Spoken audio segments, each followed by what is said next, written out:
اعوذ باللہ من الشیطان الرجیم بسم اللہ الرحمن الرحیم۔ السلام علیکم ناظرین، میں ہوں آپ کا میزبان Mirza Nadeem Baig, program views on news with Mirza Nadeem Baig میں۔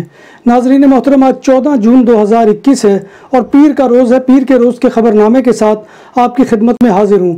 جیسا کہ آپ جانتے ہیں کہ ہمارے خبر نامے میں اسپین، یورپ اور دوسرے ملکوں کی خبریں بھی شامل ہوتی ہیں۔ آج کی سب سے پہلی خبر کا تعلق پاکستان سے ہے کہ پاکستانی وزیر اعظم عمران خان نے کہا ہے کہ کینیڈا میں پاکستانی خاندان پر حملے نے پورے پاکستان میں عام شہریوں کو حیران کر دیا ہے۔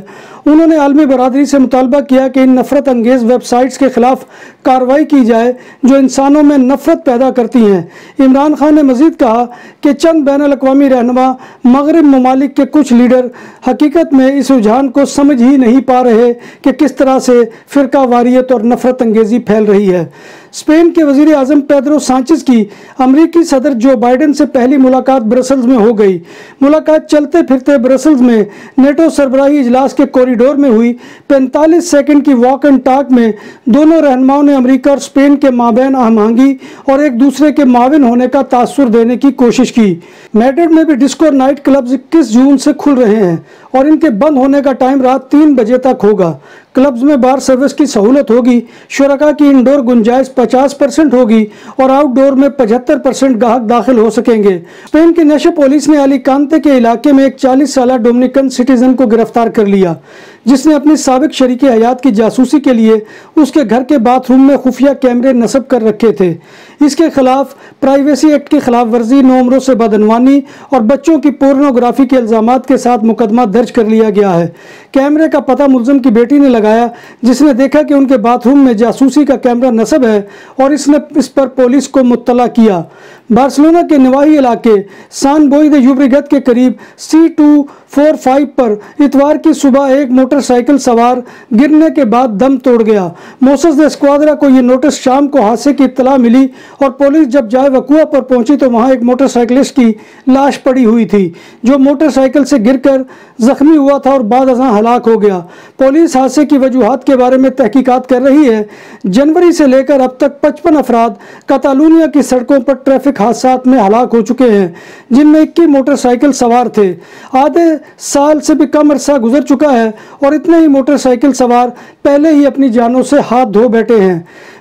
میڈرڈ کے پڑوس میں لا کونسیپاسیون میں لوہے کا سریا سر میں مار کر ایک 48 سالہ شخص کو ہلاک کر دیا گیا۔ میڈرڈ پولیس نے واقعے میں ملوث ہونے کے شبہ میں 2 افراد کو گرفتار کر لیا۔ پولیس نے لوہے کے سریے کو بھی قبضے میں لے لیا جو قتل کے لیے استعمال کیا گیا تھا۔ اسپین کے صوبے غرناطہ کے شہر موتریل میں پولیس کو ایک 56 سالہ خاتون کی لاش اس کے گھر سے ملی ہے۔ خاتون کی لاش گھر کے صوفہ پر پڑی ہوئی تھی اور اس کے قریب خون کے دھبے بھی تھے۔ پولیس نے مزید تحقیق کے لیے لاش کو قبضے میں لے لیا۔ خاتون کی شہریت لیتھوانیا کی ہے۔ بارسلونا میں فائرنگ کے واقعے میں ایک 46 سالہ شخص زخمی ہو گیا اور اس کی حالت سیریس ہے۔ یہ واقعہ کائے اندستریا اور ایونیدا گاؤدی کے سنگم پر پیش آیا۔ زخمی شخص کے سینے پر گولی لگی۔ فائر کرنے والے کے بارے میں پتہ چلا ہے کہ اس نے سیاہ رنگ کی شرٹ پہن رکھی تھی اور وہ فوراً موقع سے فرار ہو گیا۔ زخمی کو ہسپتال سان پاؤ میں داخل کروا دیا گیا ہے جہاں اس کا علاج و معالجہ جاری ہے۔ بارسلونا میں لوکل پولیس گواردیا اربانا نے مقامی پولیس اہلکار پر کالی مرچ کا سپرے کرنے والے 2 افراد کو گرفتار کر لیا۔ یہ واقعہ اتوار کی دوپہر پیش آیا جب ایک پیٹرول گاڑی نے انہیں پکڑ لیا جب انہوں نے سان میکیل کے ساحل سمندر کے علاقے میں کھڑی برقی سکوٹر کا پور لاک توڑا تھا۔ جب پولیس اہلکار نے چور کو روکنے کی کوشش کی تو دوسرے چور نے اس کی آنکھوں میں مرچیلا سپرے کر دیا۔ اٹلی کے شہر روم کے قصبے میں ایک مسلح شخص نے فائرنگ کر کے 2 بچوں اور معمر شخص کو فائرنگ کر کے ہلاک کر دیا۔ تاہم بعد میں پولیس نے حملہ آور کی لاش بھی قریبی عمارت سے برآمد کر لی۔ پولیس کے مطابق فائرنگ کے بعد حملہ آور عمارت میں گھس گیا تھا۔ جیسے ہی پولیس نے دروازہ توڑ کر اندر گھسنے کی کوشش کی، حملہ آور نے خود کو گولی مار لی۔ جرمن حکومت نے اتوار سے متعدد ریاستوں اور خطوں کو کورونا کی وبا والے پرخطر علاقوں کی فہرست سے خارج کر دیا۔ برلن حکومت نے امریکہ اور کینیڈا کے ساتھ ساتھ آرمینیا، آذربائیجان، بوسنیا، کوسوو، لبنان، مالدووا، مونٹینیگرو، شمالی مقدونیہ، سربیا، یوکرائن اور قبرص کو بھی پرخطر ممالک کی فہرست سے نکال دیا ہے۔ جلد ہی آسٹریا اور کروشیا بھی بحر آڈریا کا ساحلی علاقہ خطرناک نہیں سمجھے جائیں گے۔ ان ممالک سے زمینی راستوں سے جرمنی آنے والوں کے لیے کورونا کی وبا کے حوالے سے کوئی پابندی نہیں ہوگی۔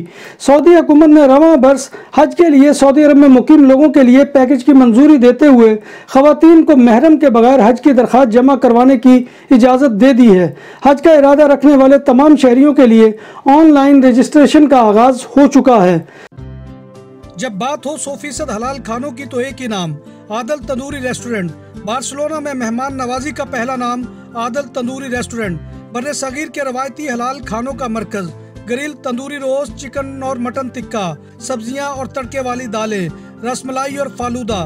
قاری عبد الرحمن کی فخریہ پیشکش، غریب و امیر کے لیے۔ بارسلونا کے قلب میں واقع عادل تندوری ریسٹورنٹ کا یہ استے نمبر 9 نزد دراسانہ ہاسپٹل، بارسلونا۔ بھارت میں پیر کے روز بتایا گیا ہے کہ گزشتہ 24 گھنٹوں میں 70,421 افراد میں کرونا وائرس کی تشخیص کی گئی۔ وزیر کے علاقے DHA میں مفت برگر دینے سے انکار پر ریسٹورنٹ کے ملازمین کو ہراساں اور غیر قانونی طور پر گرفتار کرنے کے الزام میں SHO سمیت پولیس کے کم از کم 9 اہلکاروں کو معطل کر دیا گیا ہے۔ پولیس افسران نے مفت برگر حاصل کرنے کی کوشش کی۔ انکار کرنے پر پولیس اہلکاروں نے ریسٹورنٹ کے پورے عملے کو اس بنیاد پر گرفتار کر لیا کہ ان کا ریسٹورنٹ بے بنیاد اور ناجائز قائم کیا گیا ہے۔ انسپکٹر جنرل انعام غنی نے کارروائی کرتے ہوئے اپنے اختیارات سے تجاوز کرنے پر ڈیفنس سی پولیس اسٹیشن کے SHO سمیت واقعے میں ملوث تمام اہلکاروں کو معطل کرنے کے احکامات جاری کر دیے ہیں۔ UAE کے شہری دبئی میں مقیم 2 پاکستانیوں کو ان کی کمپنی نے 50,000 ہزار درہم بطور بونس دینے کا اعلان کر دیا ہے۔ یہ دونوں پاکستانی دبئی میں بطور ڈیلیوری بوائے کا کام کر رہے ہیں۔ بتایا گیا ہے کہ یہ افراد گزشتہ 5 سال سے کمپنی کے ساتھ منسلک ہیں اور تقریباً 2000 آرڈر کامیابی کے ساتھ ڈیلیور کر چکے ہیں۔ 2 یا 4 نہیں بلکہ 38 بیویوں اور 99 بچوں پر مشتمل دنیا کے سب سے بڑے خاندان کے سربراہ زیونا چنا انتقال کر گئے۔ زیونا چنا کا تعلق بھارتی ریاست میزورام سے تھا۔ وہ ہائی بلڈ پریشر اور شوگر کے مریض تھے۔ خیال رہے کہ زیونا چنا اپنے خاندان کے سائز کی وجہ سے دنیا میں مشہور ہو گئے تھے۔ ان کی عمر 76 برس تھی۔ یورپی فٹ بال چیمپئن شپ یورو 2020 کے ڈنمارک اور فن لینڈ کے مابین ایک میچ کے دوران بے ہوش ہو جانے والے ڈینش ٹیم کے کھلاڑی کرسٹیان ایرکسن کی حالت اب مستحکم ہے۔ 29 سالہ ایرکسن ہفتے کی رات میچ کے پہلے ہاف کی تکمیل سے کچھ دیر پہلے غش کھا کر گراؤنڈ میں گر گئے تھے۔ ناظرین محترم، یہ تھا آج کا خبرنامہ جو میں آپ کی خدمت میں لے کر حاضر ہوا تھا۔ امید ہے کہ آپ کو ہمارا سیگمنٹ پسند آئے گا۔ آپ سے گزارش یہ ہے کہ آپ ہمارے چینل BBC اپڈیٹ TV کو سبسکرائب کریں، اس کے پروگرام کو لائک کریں اور دوستوں میں شیئر کرنا مت بھولیے۔ اور آپ اس کو YouTube کے پروگرام کو فیس بک پر بھی اور واٹس ایپ میں بھی دوستوں کے ساتھ شیئر کر سکتے ہیں۔ اور کمنٹ باکس میں آ کر کمنٹ کرنا مت بھولیے، کیونکہ آپ کا کمنٹ کرنا ہماری عزت افزائی اور حوصلہ افزائی کا سب سے بڑا ذریعہ ہے۔ اور آخر میں اللہ تبارک و تعالیٰ سے دعا ہے کہ وہ ہمیں ایمان اور صحت کی سلامتی کے ساتھ زندہ رکھے اور ہمارا خاتمہ ایمان کے اوپر کرے، اور روز محشر نبی کائنات صلی اللہ علیہ وآلہ وسلم کی زیارت اور شفاعت نصیب فرمائے، آمین یا رب العالمین۔ اسی دعا کے ساتھ اپنے میزبان مرزا ندیم بیگ کو کل تک کے لیے اجازت دیجیے۔ انشاءاللہ کل نئے پروگرام میں نئی خبروں اور نئے موضوعات کے ساتھ آپ کے سامنے حاضری ہوگی۔ تب تک اللہ حافظ۔